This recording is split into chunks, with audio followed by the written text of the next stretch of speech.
sumaatin ang kapayapaan at ang pag-ibig ng ating dakilang Diyos. Naway maghari sa atin ang kanyang espiritu sa oras sa samasandaling ito. Narito muli ang inyong abang lingkod na si Brad Bibo upang magtalakay ng nauukol sa banal na aklat na dito ay lubos kong binibigyan ng pansin itong mga nakasulat sa banal na kasulatan, lalong-lalo na sa mga nagbibigay ng paliwanag ukol dito sa mga tinatawag na mga Diyos-Diyosan. Sapagkat nakasulat sa banal na kasulatan kung papaano huwag sambahin ang mga Diyos-Diyosan. Kaya nga, itong ating tatalakayin, ano nga ba ang uri na Diyos-Diyosan ang tinutukoy dito? Sapagkat may mga tinutukoy na Diyos-Diyosan na gawa ng kamay. Mayroon namang Diyos-Diyosan na hindi gawa ng kamay. Ngayon, marami ang nagpapahayag na ukol sa mga Diyos-Diyosan. Kaya dito nagtatalo-talo ang bawat sikta o bawat mananampalataya. Kaya itong inyong abang lingkod ay magsasaysay kung papaano ang ibig sabihin o nilalaman sa banal na kasulatan na ayon sa mga nakasulat dito. Kayo na ang humusga, kayo na ang humatol. Subalit, ayon lang sa aking kaunawaan, ay sasabihin ko kung papaano ang Diyos-Diyosan ay dapat ba itong kamuhian? Dapat ba itong iwasan? Dapat ba itong itakwil? O dapat ba itong ilayo? Mga minamahal na mga iniibig na mga kapatid na tuniringan, kung arkamang sikta na nakikinig, ipilit man ng buong mga nagpapahayag ukol sa mga Diyos-Diyosan, hindi na ito maalis. Kahit sino pang pinakamagaling na nagpapahayag ukol sa banal na kasulatan na tungkol sa mga Diyos-Diyosan na ito. Sapagkat bago dumating ang ating dakilang Panginoon, mayroon ng mga Diyos-Diyosan na siyang kanyang nakita na ito ay kanya itong pinuna. At hanggang ngayon, marami pa rin na naniniwala ukol sa mga Diyos-Diyosan o rebulto ng mga tinagurian na sinasabi na ito'y huwag sambahin. Ngayon, tatalakay lang ako ng nauukol sa banal na kasulatan. Dapat ba? O may nakasulat ba na ito'y sambahin o ito'y ipagbawal? Ngunit, lawakan na lang natin ang ating pag-iisip. Alam kong may sagot ang ilan sa nagbabasa rin sa banal na kasulatan. Ngunit ito'y katwiran ko lamang na ito'y ayon sa aking natuklasan. Ang sabi sa banal na kasulatan ay ganito. Dito sa Deuteronomio 4, ang talata ay 27 hanggang 29. Ganito ang sinasabi. At pangangalatin kayo ng Panginoon sa mga bayan, at kayo'y malabing kunti sa bilang sa gitna ng mga bansa, na pagdadalhan sa inyo ng Panginoon. Kaya't kukunti na lang. Nung panahon ni Moises, nung panahon ng lumang tipan, marami ang mga hindi naniniwala sa mga nagpapahayag. Kahit ang mga nagpapahayag noon, kukunti lang. Mabuti nga inutusan ang ating propeta na si Moises. At nung magkaroon nga ng paggunaw ng mundo, nung panahon ni Noe, ilan na lamang ang natira? 8 kaluluwa. At dito, ang sabi rito, na pangangalatin kayo ng Panginoon sa bayan, kayo'y malalabi ng konti. Kunti na lang ang mga tao ng araw.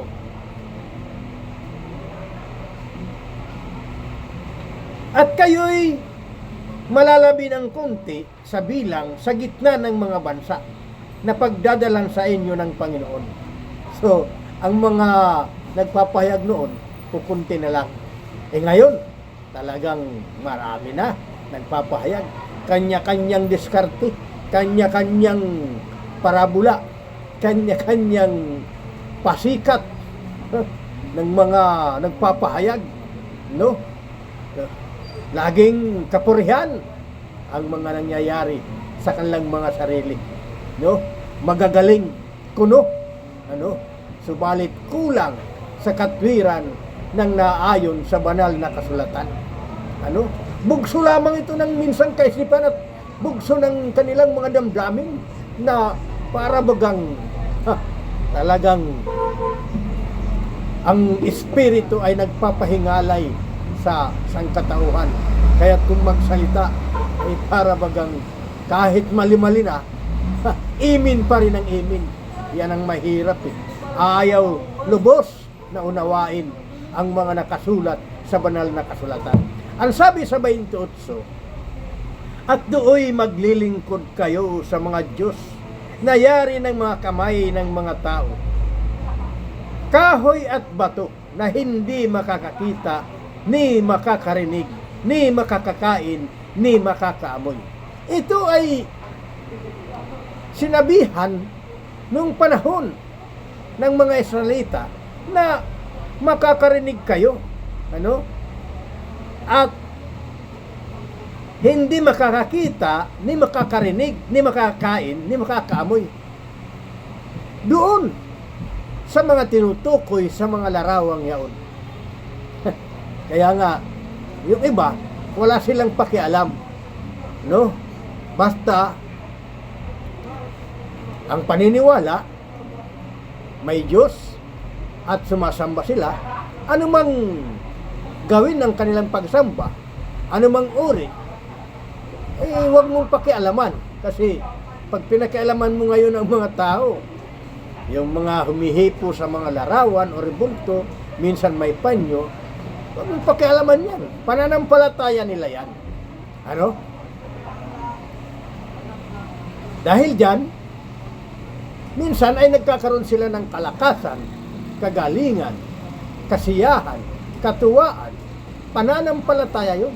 Ikaw naman na hindi nakakaunawa, batikos ka ng batikos tungkol sa mga larawan na ito, na hindi nga ito nakakakain, ni nakakakita, ni nakakarinig, ni nakakaamoy.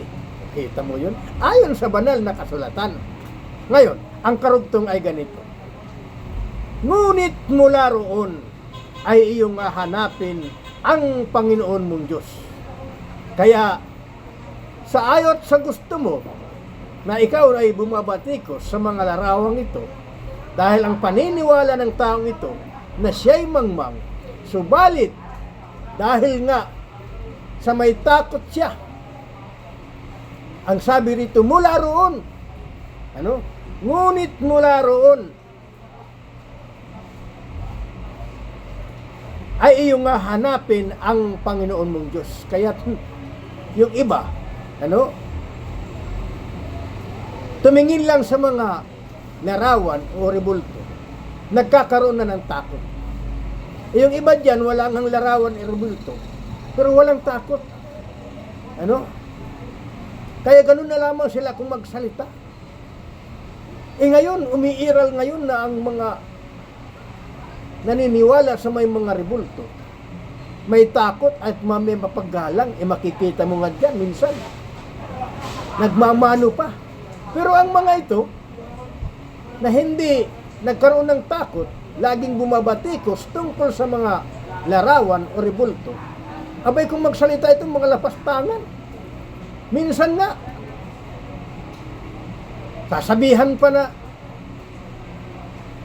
akin ang mga rebulto na yan at isisilid ko sa sako at dudurugin ko yan. Ano bang kasalanan sa yan? Yan mga kapatid. Wala namang ginagawa sa yung masama. Yung mga larawan na yan. Ano? Wala kang ang larawan. O mga rebulto. Pero yung ugali mo hindi nababago. Masama pa rin ugali mo. Itong may larawan na ito, na sinasabing sinasamba, napakabait, at matulungin, at may paggalang. Ikaw na walang larawan na tinutukoy o sinasamba, ang sama-sama ng ugali mo, asan ka doon? Yan mga kapatid. Kaya dito, napipintasan ang mga mahilig magpuna tungkol sa mga rebulto na ito. Kung anumang paniniwala ng tao, ang sa akin, huwag kang makialam, paniniwala niya yan. Dahil dyan, nagkaroon siya ng kagalingan. Dahil nagkaroon siya ng kapanatagan. Ikaw, wala kang larawan, hanggang ngayon hindi ka papanatag. Sapagkat tinuturo ng mga pastor na masama. Pero itong pastor na ito, kung tutuusin, higit pa sa larawan. Sarap mong sakalin. Kaya, ang sabi rito, ngunit mula roon ay iyong hahanapin ang Panginoon mong Diyos. Ano? At iyong masusumpungan kung iyong hahanapin siya ng buong puso at ng buong mong kaluluwa. Kaya yung iba, dahil sa may takot, makakita lang ng larawan, hindi man siya lumuhod, ngunit nakikita lang niya, parang nagkaroon siya ng takot. Mula roon. Ha? Bakit? Isimbolo ng kanilang pagiging makadiyos. Kung wala kang nakikita, para kang nanonood ng sine. Sayang ang binabayad mo, wala kang nakikita. Ang mga ito, nanampalataya, walang nakikita. Ayon nga sa sinasabi na espiritu. Ang pananampalataya, nagmula rin sa nakikita. Hanggang sa iyong sumpungan na at ikay maging mananampalataya na, ay pwede ka ng manampalataya na hindi nakikita sapagkat tanggap mo na ang Diyos ay espiritu. Ang mga ito ay hindi pa nila naunawaan. Hindi pa nila matanggap na kinakailangan mayroon silang makita sa kanilang pananampalataya. Kapag nakikita nila ang Santo Niño, nagkakaroon sila ng kababaan sapagkat nagiging maamo at para bagang naawa sila. Kaya sabi ng Panginoon sa Mateo 18 na ang karan ng Diyos ay katulad ng batang ito. Katulad ng mga bata. No? Ay simbolo ng pagpapakababa. Ikaw nga wala kang ng rebulto. Pero ang taas-taas mo. Yung iba dyan, nagre-relihiyon. Nung matuklasan ng lihiyon, ay, lalong tumapang. Lalong galit. lalong nagalit sa mga Katoliko, lalong binatikos nung makabasa lang ng Biblia. Noon hindi pa siya nakatuklas, abay palasimba siya. Nung makatuklas na, abay kinalaban niya. Ganun ba yung pananampalataya ninyo? Siya yung nagturo sa'yo. Pastor nyo, sarap ninyong pagsakalin. Nagpapadala lang kayo. Magbasa kayo ng kasulatan na ito ay hindi lahat ng sinasabi dito na Diyos-Diyosan. Yun na yun. Ito pa, sabi ng isang talata. Hindi ako galit. Nagkikwento lang tayo ukol sa banal na kasulatan na mula roon ay hahanapin ang Panginoong Diyos. Yun mga hindi pa nakakatuklas o hindi nagbabasa ng banal na kasulatan. Mula roon, makita lang nila ang mga larawan ay magkaroon sila ng habag, takot at panginginig sa kanilang mga sarili na may Diyos. Kaya hindi mo ito pwede hatulan. Ikaw nga wala kang takot kung magsalita ka, akala mo wala kang preno yung bibig mo. Ano? Nakatuklas ka lang ng pananampalataya na masama pala yan. Ganun na lang ang pagbatikos mo sa mga kapwa-tao mo. Pagbatikos mo sa mga simbahan. Mga kapatid, hindi gayon. Kaya sabi sa isang talata, sa isa pa, sabi sa Ezekiel, ganitong sinasabi. Basahin natin. Ezekiel 20, ang talata 39. Ito ang nakasulat.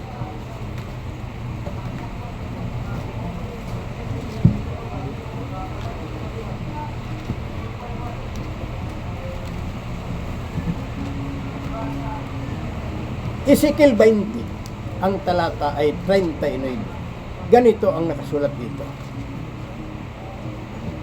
Tungkol sa inyo, o sambahayan ni Israel, ganito ang sabi ng Panginoon. Magsiyaon kayo, maglingkod sa bawat isa sa kanya mga Diyos-Diyusan at sa harapin man kung hindi niyo ako didinggin. Ngunit ang aking banal na pangalan ay hindi na ninyo lalapastanganin ng inyong mga kaloob at ng inyong mga Diyos-Diyusan. Ang sabi dito, maglingkod kayo. Kung sa atin dito, bahala ka. Kung alin ang napupusuan mo sa pananampalataya mo, huwag kang magpapaakay sa mga tao na tama raw. Tama ang kanilang sinasabi. Pero ang mga sa actual, abay, mas malupit pa. Kaya mga kapatid ko, dito, sabi sa 39, maglingkod o sambayan ng Israel, ganito sabi ng Panginoon, magsiyaon kayo, maglingkod, bawat isa sa kanyang mga Diyos-Diyusan. Kaya kung Diyos-Diyusan man ang tinutuko na yun, na mga larawan na yun, subalit doon ang tao nagkaroon ng takot. Ikaw nga, wala kang Diyos-Diyusan, pero wala kang takot kung magsalita ka sa kapwa mo. Pero itong mga naglilingkod sa Diyos-Diyusan na tinutukoy, may takot sa Diyos, may respeto sa kapwa. Ikaw wala kang Diyos-Diyusan, pero wala kang respeto. Minsan lumalaban sa magulang, minsan nananakit sa asawa. Kaya dito, sa mga talatang ito, sabi rito na kung hindi niyo ako didinggin, ngunit ang aking banal na pangalan ay hindi ninyo lalapastanganin ng inyong mga kaloob at ang inyong mga Diyos-Diyusan. Kahit anumang inyong kaloob, anuman mga Diyos-Diyusan na dadala-dala mo, huwag mong lapastanganin ang Panginoon. Sapagat siya'y Espiritu. Kahit kung mayroon kang unawa, ang ibig sabihin ng lapastanganin? Ano? Kahit nga mayroon kang wala kang mga tinatawag mga kaloob, mga Diyos-Diyusan, subalit hindi ka marunong magrespeto sa iyong kapwa. No? Kinakalaban mo ang may mga relihiyon ng may mga relihiyon. O sikta ng may mga sikta. Wala kang respeto. Na akala mo, iniisip mo na ikaw lang talaga ang tama. Yung iyong inaniban mo, yun ang isakto, yun ang tama. Kung kailan ka nakatuklas ng pananampalataya, saka ka naging malupit sa iyong kapwa. Bakit? Tinuturo kasi sa inyo ng inyong mga pastor na mga timawa. Pastor na mga matatakaw. Mga mukhang pira. Ginagawang negosyo ang salita ng Panginoon. Tama ang sinabi ng kasulatan. 2 Korinto 2 ang talata 17. Kinakalakal nila ang salita ng Diyos. Ginagawa itong pangwarta. Yung iba naman, dahil mangmang na sa banal na kasulatan, nadadala. Kaya't mga kapatid, huwag kayong padadala sa mga ito. Magbasa kayo para hindi kayo hilain ng mga lubong ito. Marami na ngayon yan. Nagpapanggap. Yung kawatan na ngayon, nagtapanggap na rin. Nagpakabihis na. Noon, hindi. Ngayon, mga kawatan, nandyan na ngayon. Nasa mga mall. Ang gaganda ng mga bihis. Kaya pag malingat ka ng konti, wala nang cellphone mo. Kasi hindi mo mahalata ng kawatan. Ganon din sa pagre-relihiyon. Ano? Kung magsalita sa kanilang kapwa na nasa kanila ang tama, ang paniniwala ng iba ay mali. Ang sarap pagsasakali ng mga ito. Nakapanggigigil.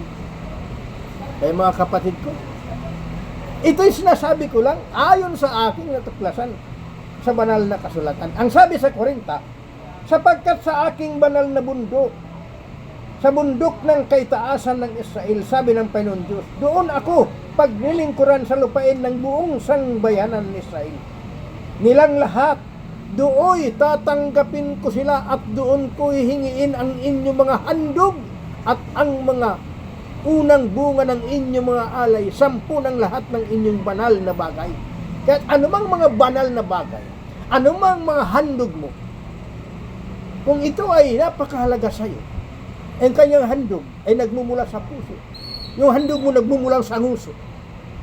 Yung kanyang handog ay banal na bagay. Inaalay niya ang kanyang buhay. Ikaw naman yung handog mo, diyan batikos ka lang. Yun ngayon susumbong mo doon. Panginoon, mayroon doon nangangaral, hindi ka uri. Hindi tama. Sabi ng Panginoon, ang hindi laban sa atin ay atin. Hindi ka naman kinakalaban. Bakit ikaw laban ka ng laban? Hindi ka naman pinipirasyon ng mga taong ito na mayroong paniniwala na may mga rebulto. Ikaw naman, batikos ka ng batikos. Ang sarap mong sakalin.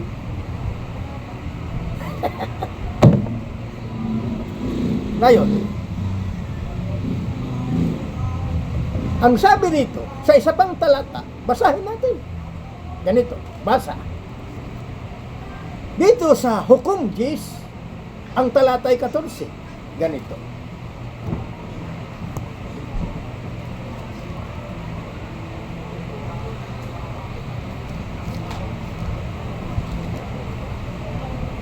Hukom 10:14. Kayo'y yumaon at dumaing sa mga Diyos na inyong pinili. Palalayain kayo nila sa panahon ng inyong kapighatian. Biro mo yun. Pinayayaon. Dumaing sa mga Diyos na yung pinili. Itong pinili nila. Itong pinili ng mga tao ito. Tapos ikaw naman, galit na galit ka sa mga tao ito na sila nagsamba sa mga may larawan. Sabi nga rito, yumaon, dumaing sa Diyos na kanilang pinili. Ito ang kanilang gusto eh. Ikaw naman dahil hindi nasundan gusto mo, inaway mo. Yung iba nga dyan, nang dahil sa reliyon, pumapatay pa nga eh. Biro mo yun. Kaya, kung talata ang pag-uusapan, mayroon mga nakapaloob dito na pwede yumaon at maglingkod sa mga Diyos na inyong pinili. Palalayaan nila kayo. Nagiging malaya. Bakit? Ito ang kanilang gusto. Ito ang pahiwatig sa kanila. Kaya kung ikaw may pahiwatig man sa'yo ng Diyos, gawin mo rin. Kung ikaw gaganda. Paano kung ang pahiwatig sa'yo? Pag makita mo lang, ay sos ito, nagbibinta ito ng mga santo. Haharapin ko ito. Pagsasabihan ko ito, na mali ang kanyang ginagawa. Ganon? Nakapanggigigil ka. Kaya mga kapatid ko, ingatan kung papaano ang pananampalataya, ang Diyos ang hahatol. Hindi ka kay hatol ng hatol sa iyong kapwa. Ano? Sabi ng pen, dalhin niyo mga kaloob. Ako ang ganyan, akong magsasabi kung tama ang kanyang ginawa. Ikaw naman, hatol ka ng hatol. Ano ka? Sinasabi ko lang ng banal na kasulatan. Ano? Kaya, mga kapatid ko, kayong galit sa akin. Ito yung sinasabi dito. No? Kayo yumaon at dumaing sa mga Diyos na inyong pinili. Palalayain nila kayo sa panahon yung inyong kapigatian. Biro mo yun? Palalayain siya kung marami siyang problema. Dumaing siya doon sa kanyang paniniwala. Nagkaroon siya ngayon ng kalayaan sa kanyang kapighatian. Napipigati siya, marami siyang problema. Marami siyang suliranin. Ipumunta siya doon sa kanyang sinasambahan. Saan man siya sinasamba. O doon man sa may mga larawan. Nagkaroon siya na ngayon ng kagaanan. Mahatulan mo ba ito na ito'y mali ang kanyang ginagawa? Magigigil ka.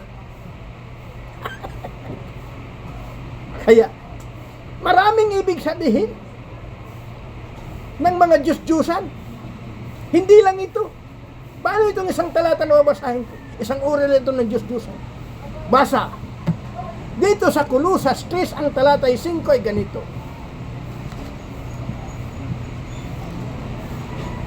Basahin natin. Ito. Patayin nga ninyong inyong mga sangkap ng katawan na nga sa ibabaw ng lupa.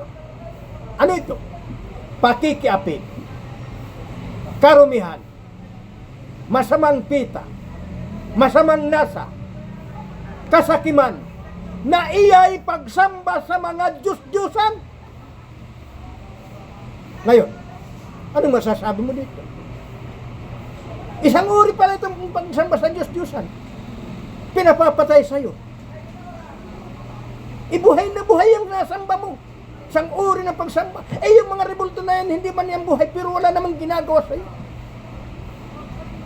Pagkatapos gusto mo itong pagtatagayin, gusto mo itong isilid sa sako at durugin mo.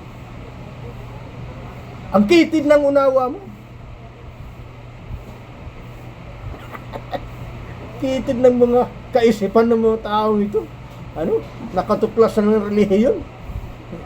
Na mahilig mambatikos. Akala tama na. Tama sa pangunawa. Paano pangunawa ng iba? Sige.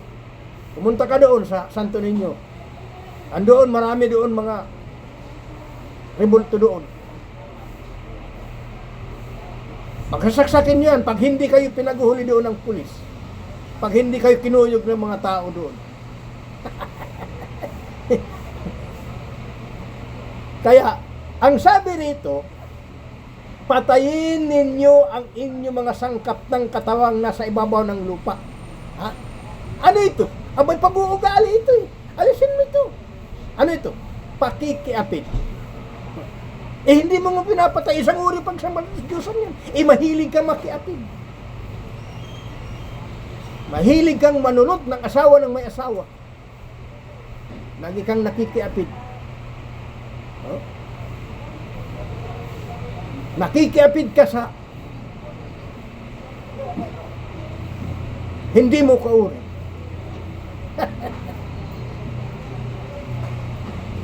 Yan mga kapatid ko. Ano pa? Sabi rito, karumihan. Ano itong mga karumihan? Itong mga luho ng ating katawan. Mga karumihan. Mga pag-iisip, karumihan yan, pag-iisip ng masama. Mga bisyo, sugal, sigarilyo, alak, sabong, kung anong mga karumihan yan. Hindi ka nga nagsasamba ng mga rebulto.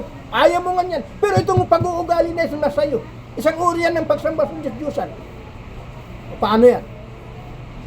Tapos ganun lang kayo magsalita sa inyong kapwa na mali ang kayo maniwala. Nasa yung tama. Sarap mong. Kaya ayusin nyo. Ano pa? Masamang pita. Biro mo yun, masamang pita. Nagkakaroon ka ng masamang pita sa iyong sarili. Ano? Masamang nasa. Makita mo lang nagnanasa ka na. Ano? Hindi ka pa nakuntinto sa iyong asawa.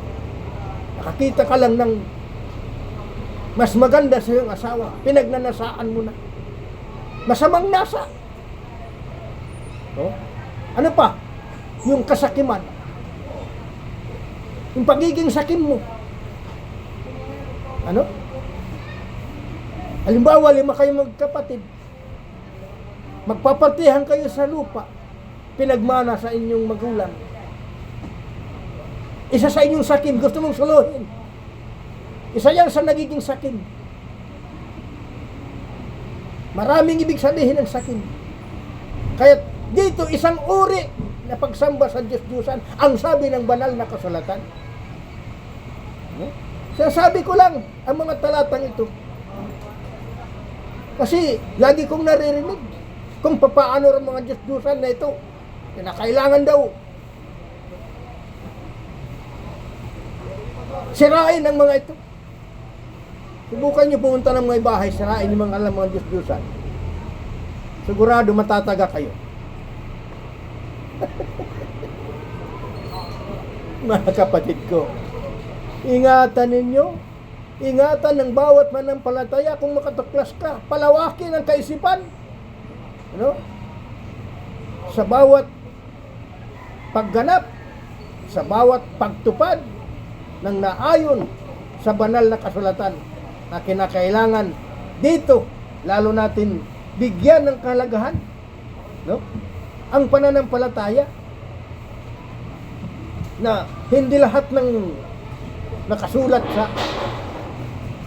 banal na kasulatan na sinasabi yun na yun ay isang uri na hindi dapat na sambahin ang mga bagay na yun. Doon ang kanilang kaunawaan. Ano? Ano pa ang tinutukoy dito na Diyos-Diyosan? Basahin nga natin. Ayon sa banal na kasulatan, ang sabi sa unang kay Timoteo 6 ang talatay 10, basa.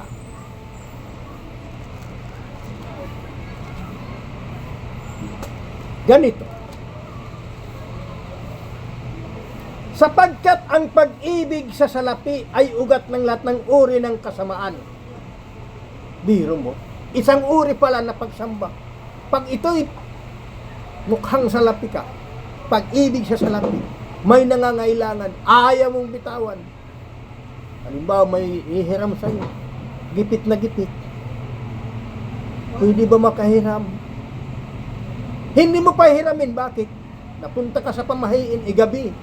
Hindi pwede maglabas ng pera gabi. Pero sa totoo lang, ayaw mo talaga magpahiram.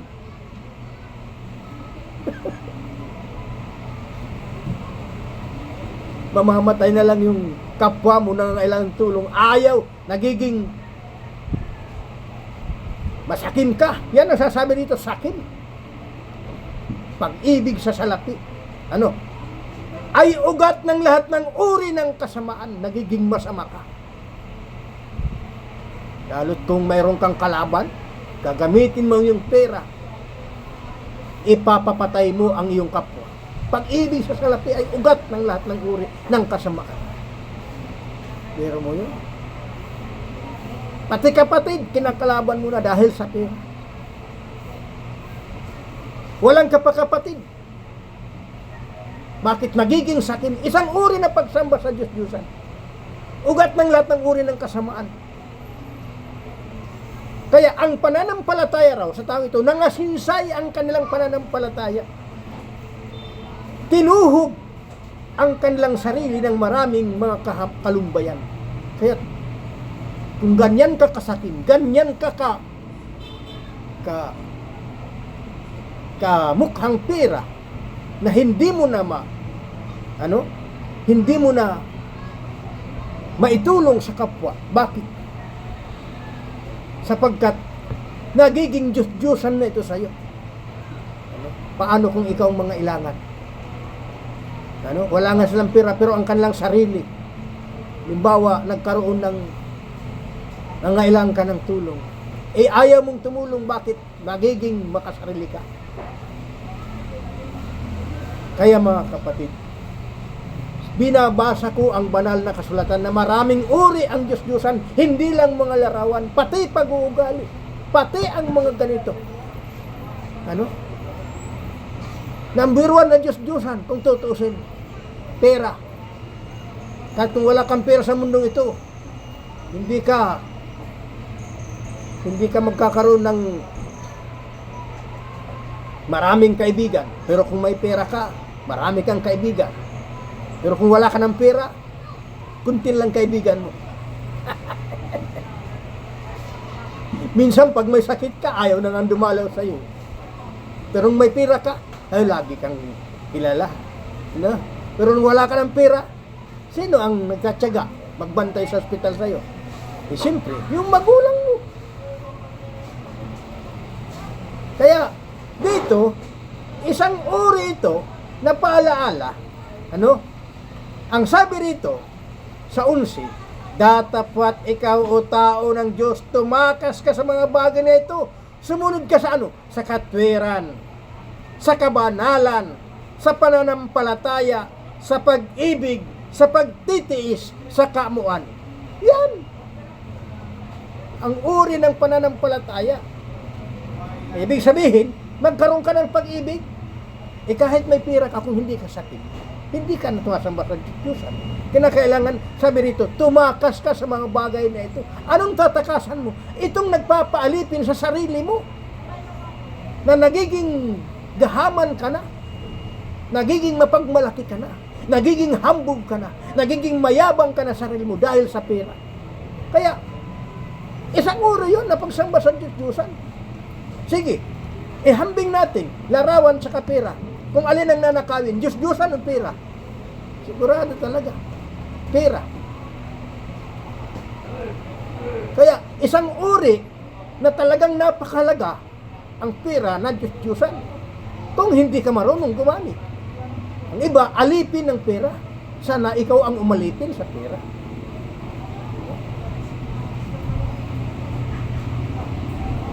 Ang bahay mo hindi mo maiwanan. Isang uri ng Diyos-Diyosan. Iwanan mo ang bahay mo. May pirang bahay mo, tsaka Diyos-Diyosan. Tingnan mo kung alin na nakawin.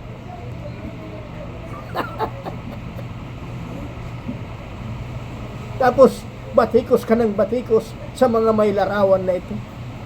Ay dito pa lang, sabi rito, tumakas o tao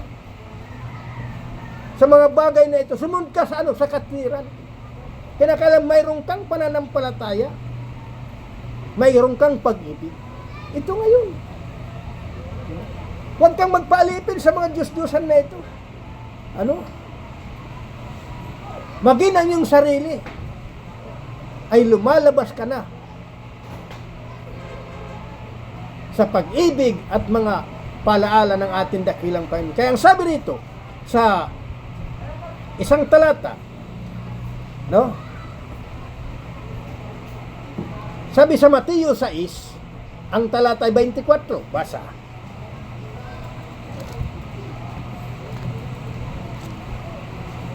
Ganitong sinasabi, sino man ay hindi makapaglilingkod ng sa dalawang Panginoon, sapagkat kapuputan niyang isa, iibigin ang ikalawa, o kaya'y magtatapat siya sa isa, at pawawalang halaga ang ikalawa. Hindi kayo makapaglilingkod sa Diyos at sa mga kayamanan. Kaya dito ngayon, mawawala ang paglilingkod mo sa Diyos dahil sa mga kayamanan na ito. Hindi ka rin makapaglilingkod talaga ng lubusan dahil dito. Bakit? Ultimo bahay mo, hindi mo maiwanan. Ultimo asawa mo, hindi mo maiwanan. ang lahat ng ito na bibigay sa iyo lagi ng kasayahan sa iyo sarili, ay hindi mo kayang iwan na ito. Ang sabi ni Apostol Pablo, na ang lahat ng ito, mabuhay at mamatay, sabi ni Apostol Pablo, kung ako'y na kay Kristo, ay mayroon akong pakinabang. Pero kung wala kay Kristo, wala kang pakinabang. Dahil doon ka lang na nakapokus sa mga bagay na ito. Kaya sabi rito, hindi ka makapaglilingkod sa Diyos at sa mga kayamanan. Kaya, mga kapatid ko, hindi ako nagpupuna kung ano man ang naging buhay ng bawat isa. Maganda man buhay mo, buhay o hindi. Dito, pinag-uusapan lang natin dito sapagkat sa panahon na ito, hindi na nakapaglilingkod sa Diyos. Dahil dito sa mga bagay na ito na aking tinutukoy. Kaya, sa pananampalataya, laging bigyan ng kahalagaan, laging malawak ang kaunawaan kung papaano ikaw nga mananampalataya, huwag kang magpuna sa mga taong sasabi mong mali, sapagkat Diyos ang huhusga nito.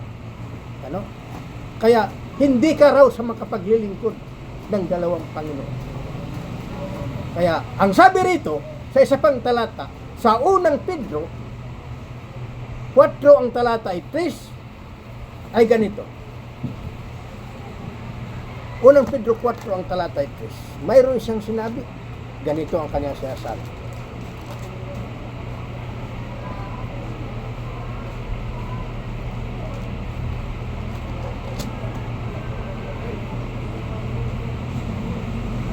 Sapagkat sukat na ang nakaraang panahon upang gawin ang hangad ng mga hintil at lumakad sa kalibugan, mga masamang pita, mga paglalasing, mga kalayawan, mga kayamuan, at mga kasuklang-suklam na pagsamba sa mga Diyos-Diyosan. Ito ngayon ang ipinapahayag ko na kung papaano ang uri ng iba't ibang klaseng Diyos-Diyosan, hindi lang mga larawan na ito. Kaya yung iba kung makapaghusga sa kanyang kapwa na mali, samantala, mayroon nga akong diyang kilala. Tama raw sa kanila. Lagi kong nakakasama yan. Pero, napaka-mandurugas. Pero tama raw ang kanila. Yun daw ang kanilang tama. Sarap mong tamaan.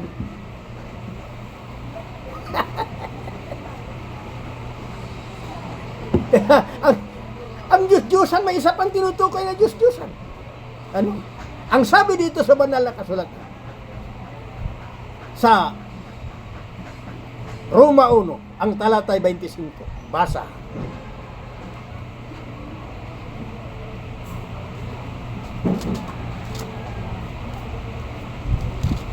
Ito ang sinasabi.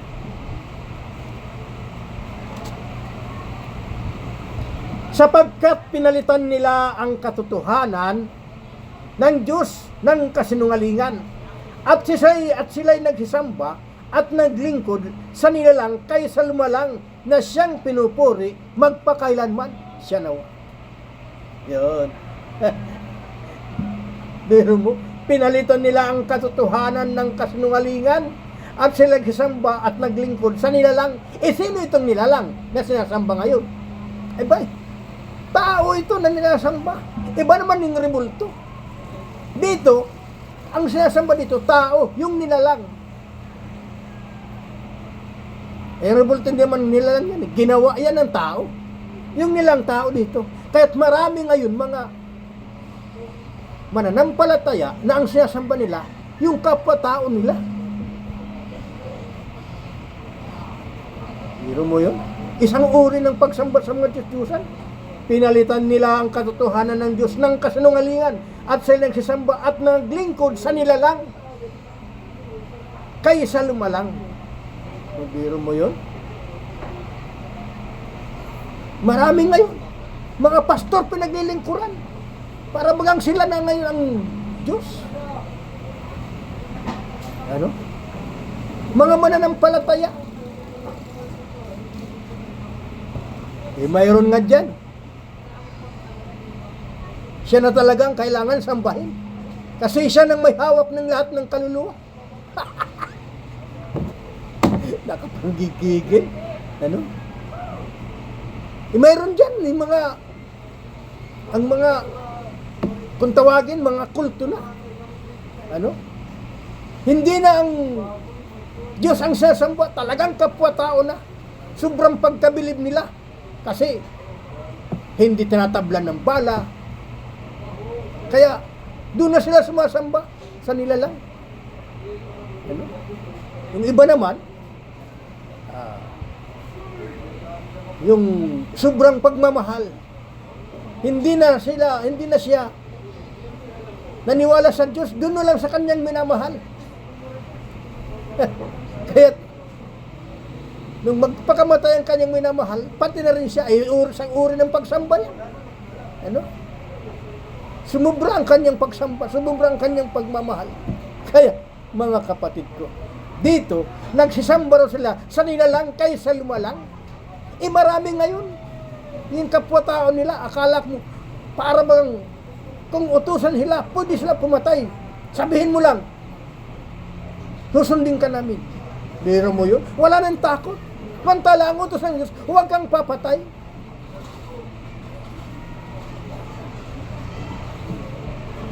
Yan ngayon.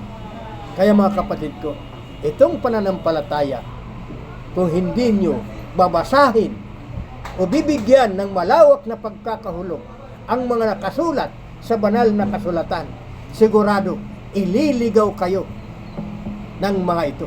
At ililigaw din kayo ng mga pastor na mga mukhang pera, no? Kaya dito mga kapatid ko, ang sabi sa banal na kasulatan sa Ezekiel, ano, na dapat pakainin ng pastor ang kanyang mga tupa, pero baliktad na ngayon, pastor na ngayon ang pinakakain ng kanilang mga tupa. Kaya bakit? Ito ngayon, nagpapapanginoon nga na nga eh. Gusto na sila na sambahin, silang paniwalaan. No? Halos pangalawa na lang ang Diyos.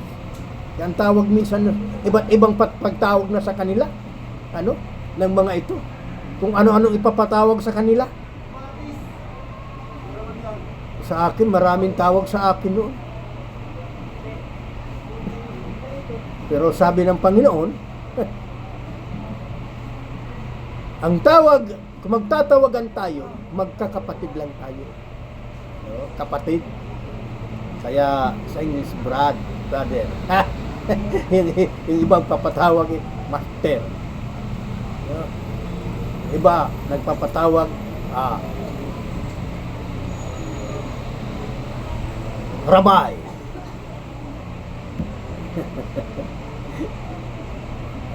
Marami. Ano? Maraming nagpapatawag, kung ano-anong patawag. Yung iba, supreme. Andito na ang ating suprema. Andito na ating supremo. Andito na ating kagalang-galang. Dapat tayo ay magmano sa Kanya. Sarap ng pagsasakalit. Nakapanggigigil mga paniniwala na yan. Piniwala mo yung mga tao porque mga hindi nagbabasa, ganun na lamang ang inyong pagtuturo. Pero kung Biblia ang pag-uusapan, ang sabi rito, huwag kang patatawag na rabi, sapagkat isa lang inyong Panginoon. Lahat kayo ay magkakapatid. Mateo 23, talata 8. Kaya't mga kapatid ko, baka sabihin nyo galit si Brad Bibot, hindi. Pinapaliwanag ko lang at ang mga nababasa ko, naway nagustuhan nyo. Kung hindi nyo nagustuhan, bahala kayo. Basta ako, malinis ang konsensya ko na magpahayag at kung matatanggap nyo, salamat. Kung hindi, salamat. Magandang oras muli sa inyong lahat.